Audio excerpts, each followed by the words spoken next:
You are listening to the 90 Days Later podcast with me, Anna Charles. This is episode number 19. Welcome to the 90 Days Later podcast, where I show you how to stop over drinking in 90 days without missing out on life. If you're not an alcoholic, but fed up with saying yes to a drink when you mean to say no, you're in the right place. Hi everybody, another week, another episode, and today I want to actually answer a question that I get asked a lot by people who are really serious about changing their drinking habits, whether they just want to drink less in one sitting, they want to just cut back a bit, or perhaps even they want to quit entirely. That when they're on this journey, they said, should I remove all the bottles from my house? So let's say you drink wine, should I remove all the wine from my house when I'm doing this? In the process. And I want to say that, a lot of people probably would answer yes. And in fact, it seems on the surface a really sensible question to ask in the first place. There you are, you're doing something new, doing something maybe that you've failed at many times before, had to, try to change drinking habits before, and therefore want to make this process as easy as possible. And therefore, by removing all the wine from the house, you are taking an active role in ridding yourself of temptation, right? So when you go to the fridge at 6 o'clock, the wine won't be there. But what I would like to ask is, while that seems sensible, where does that end? So if you're removing all the wine from the fridge, does this, ridding yourself of temptation extend to not wanting perhaps your husband to drink around you? Or that you don't want your friends to drink around you, or that you won't ever go and see your friends if there's going to be alcohol, and so on, right? This is all about you trying to control the outside world. You're trying to control external circumstances. But even if you removed all alcohol and temptation from inside your home, you can't do that further afield. And think about it, alcohol is so normalized in our society. It's in bars and restaurants, of course, on the TV, in advertisements, it's in newspapers, there's magazines, there's promo, slips and leaflets are in magazines and newspapers, it's on birthday cards, it's everywhere. So if you can only succeed at drinking, you're changing your drinking habit by controlling your external environment, you'd never go anywhere. But I don't recommend this approach. Not only because, frankly, it's just not conceivable that you'd remove all temptation from you at every step of the way when you're out in your life. By removing temptation like this, it's kind of like you're putting all the control on the alcohol. It's a way of saying that you're powerless in the face of alcohol, and therefore the only way you're going to change is to remove all temptation. What I want to offer is that you don't need to control the outside world. Even if it were possible, you don't need to. There's a huge difference between what I'll call a circumstance and how you interpret and react to that circumstance. So a circumstance is really anything outside of you. It's neutral, it's a provable fact. For instance, there are 2 bottles of wine in the fridge. I drank 4 glasses of wine last night. My friend told me I drank too much last night. Right? So those things are all circumstances. They all happened. It can be proven. So that's one thing. But then there's how you interpret the circumstance that makes all the difference. Consider those 3 revisited another way. There are 2 bottles of my absolute favorite wine in the fridge. I lost the plot last night and drank 4 glasses, not 2, which really goes to show that I'm never going to learn how to do this. My friend said I drank too much, and he's absolutely right. Now see how those last 3 statements are loaded with emotion and judgment, and recognizing this is critical, because how you interpret a situation becomes your story about it, and your story about something influences exactly how you feel and how you act. Let me give you an example of how this could play out.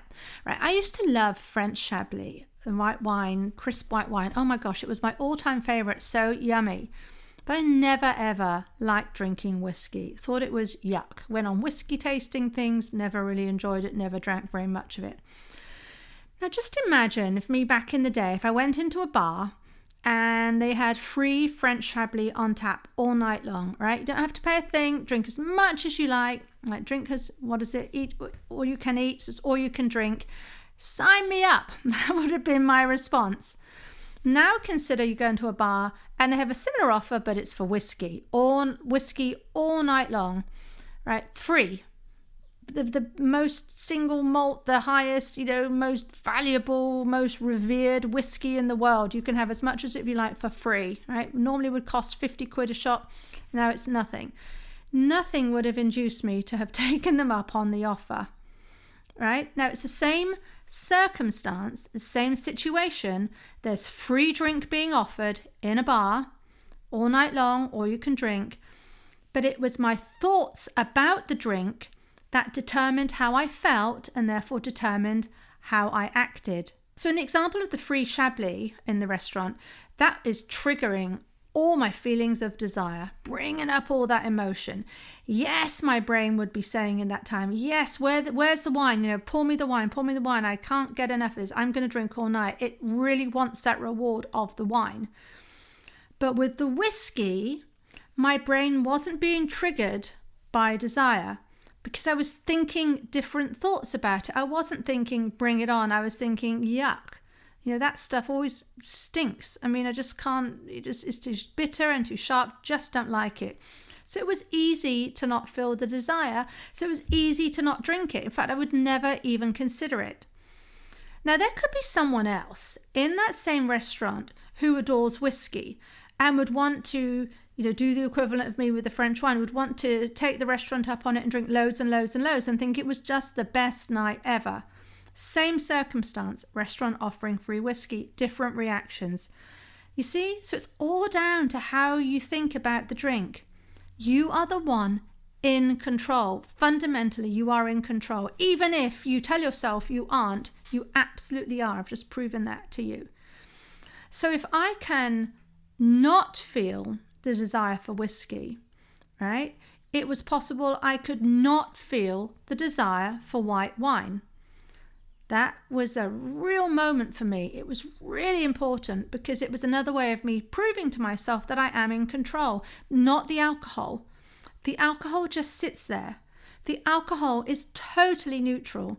It isn't the most delicious thing ever, and it's not the wickedest thing ever, right? It's not that the Chablis is yummy. That's a fact, right? Everybody thinks the Chablis is yummy and that the whiskey is disgusting, right? So the whole world thinks whiskey is disgusting. No, it just depends on your view of it, which is another way of saying it depends on your thoughts about it, and how you think about it will determine how you feel and therefore ultimately how you act. And in this case, whether you will want to drink it or not. Your actions are totally dependent on how you're feeling about something, which is really good news because you're the one who's doing the feeling. Right, so I could be surrounded by people in that bar drinking this sort of up the ante a little bit here. Not only is it for free, but I could be surrounded by people drinking the free whiskey, telling me this is the best thing ever. Wow, we're so lucky to be here. And it would still make no difference. And it would still make no difference because I have no desire because I'm not a whiskey drinker. Now, when I learned that it was all to do with my thoughts and ultimately my decisions about the drink, I realised it made no difference whether I kept wine at home or not. So removing all the alcohol from the house simply wasn't necessary because, after all, I was the one with the power. It was well within my remit. I could think thoughts like, oh, it's so good, I love that. And in fact, those were the thoughts about the wine that I was thinking almost automatically. Or I could have the thought, I don't want to drink that. Or I could have the thought, I don't want to drink that right now, if I wanted to make it a little easier for myself. Or I could think nothing about it at all. The wine is there and I didn't even think anything about it. In fact, that's what this state I have achieved, where it doesn't even occur to me to even spend a nanosecond thinking about that there might be wine in the fridge. I have no idea if there's wine in the fridge or not, couldn't care less about it. And so grasping that these are the thoughts that's driving how I interpret and react in the world. Grasping this was so revolutionary for me. And if I can do it, then by golly, you can do it too. And you can, in fact, start this right away. And what I'd encourage you to do is just get really, really curious about these thoughts that you have about whichever, is the drink of your that you prefer. Because for me to go into a bar and not drink wine is spectacularly easy. It gives me such joy to even still replay that to myself. It still feels like a miracle, frankly, but it really isn't. It's so achievable. But before then, I had to make the shift. It's not easy. I will say that. Expect that it's not going to be easy, but it's simple. I have a process I lead my clients through and I support them through it. It is simple. But at the moment, you see, what's easy for you is to automatically drink, to have the thought, I like, have the wine, let the desire feeling come up, and then you answer that feeling with a drink. So to change that, to do the reverse, is going to take that much more effort. It takes more effort to make something not automatic, right? And that's hard. But it starts with getting to know your triggers. So that's where I would advise you to start, get to know your triggers. When you reach for the wine at 6 o'clock, what are you feeling? Right? And, don't go into the, I'm just feeling so terrible and I really, really need this. Really go into what are you feeling? Right? How's your body? How are you feeling in your body? What is the emotion that sort of the predominant emotion? Now you might have a few, write them all down. Try and figure out what is the thought about the wine in that moment that's propelling you to drink. Could be something as simple as I want that, or I like that, or I've had a hard day, or I deserve this. This will calm me down. I can't wait for the buzz. Find the thought. Now, this will feel strange. One of the reasons why I encourage people to do this is it slows things down a little bit. It's a way of interrupting what I call the drink reward loop, where you have the thought that you want the drink and then you answer that desire by drinking. Now, it doesn't even matter, by the way, if you don't catch this before you've had the drink. Sometimes people, especially in the early days, they'll have 1 or 2 glasses and think, my goodness, I was meant to be trying to figure out what my thoughts were. Do it after the fact. Do it as close to that moment as you can. And this will feel strange because you've got so used to doing the drinking thing automatically without much conscious thought. But the more you get used to slowing this down, the more you get used to observing yourself, kind of like, you're a bit scientific. Try and step outside of yourself almost and look at you through a third person's eyes and say, what's going on? What are you thinking? If you write down those thoughts, those are the thoughts that are triggering you to drink. These are the thoughts that are triggering you to take the action of drinking. And you'll see that very clearly. In fact, it's actually amazing. I remember having moments where I think, wow, no wonder I've been drinking. If anyone was thinking these thoughts, they would want to drink too, right? So it's all about, and you're in the moment of temptation, you're in the moment of the urge, try and back it up and figure out what's going on and not to be afraid of it, right? As I said just now, it's not necessarily going to be easy. But I almost encourage people to run towards this, because the more you can experience, the quicker you can figure out what's happening, and then the quicker you can unpick it. I knew someone, for instance, who was trying to lose weight, and she loved Danish pastries.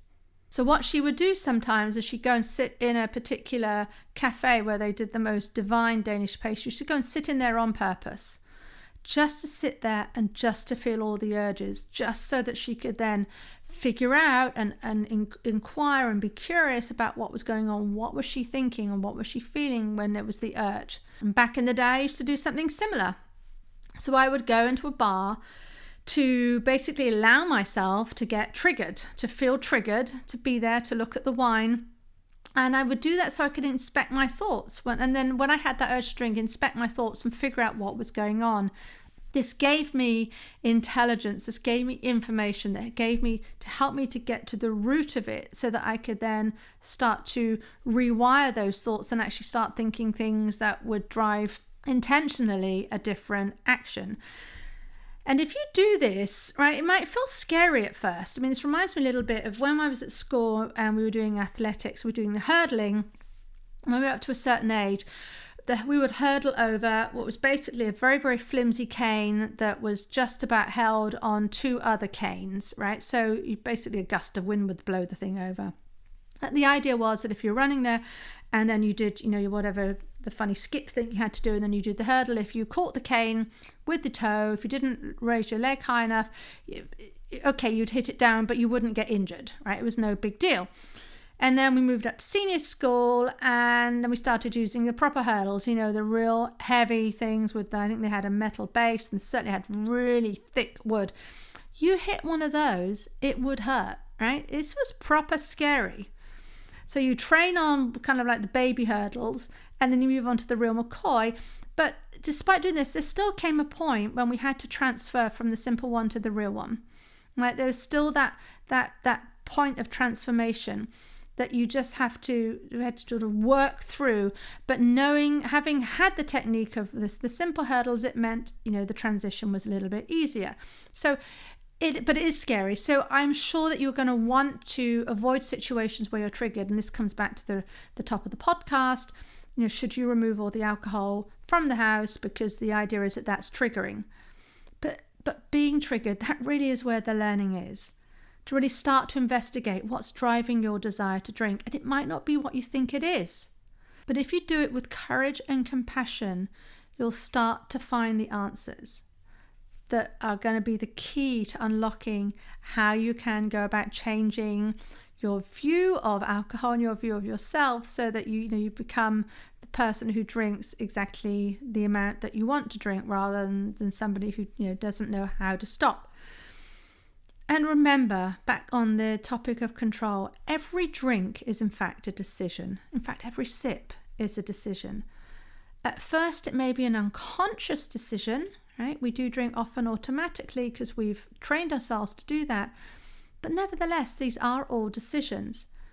And that you are in control always. Even when you probably tell yourself you aren't, you absolutely are.